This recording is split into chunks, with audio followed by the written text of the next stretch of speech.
গুনাহগার হিন্দু হোক, বৌদ্ধ হোক, খ্রিস্টান হোক, মুসলমান গুনাহগার হোক, পৃথিবীর মানুষ যদি চায়, মানুষ যদি চায় তার গুনাহকে নেকিতে পরিবর্তন করবে, ও যেই ধর্মেরই হোক না কেন, যেই দ্বীনেরই হোক না কেন, সেম প্রসেস শিখাই দেব, জানাই দেব যে হিন্দু লোকটা যদি তার শিরকের গুনাহকে নেকিতে পরিবর্তন করতে চায়, ওই যে লোকটা যে আল্লাহর সাথে শিরক করে নিজেকে মুসলমান বলে, মাজারে গিয়ে সিজদা দেয়, ওই যে লোকটা নিজেকে মুসলিম বলে, আল্লাহ ব্যতীত অন্য কারোর জন্য জবাহ করে, এই লোকগুলো তাদের গুনাহগুলোকে কিভাবে নেকিতে পরিবর্তন করবে শিখাই দেব।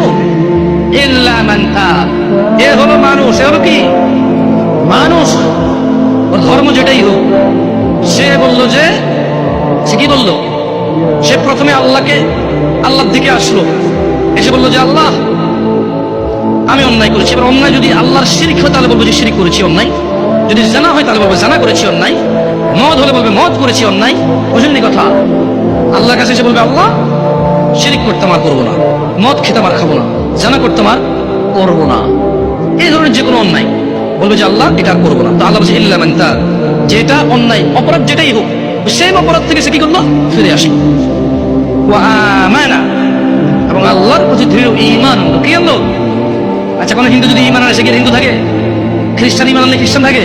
দেখছেন এই অফারটা কিন্তু বিশাল অফার। সুবহানাল্লাহ, আল্লাহর উদারতাই এমন। সুবহানাল্লাহ, আল্লাহুম্মা ইন্না নাসআলুকা জান্নাহ ইয়া আল্লাহ। তো ওয়া আমানা, ঈমান আনলো, ঈমান আনার পর কি করতে হবে?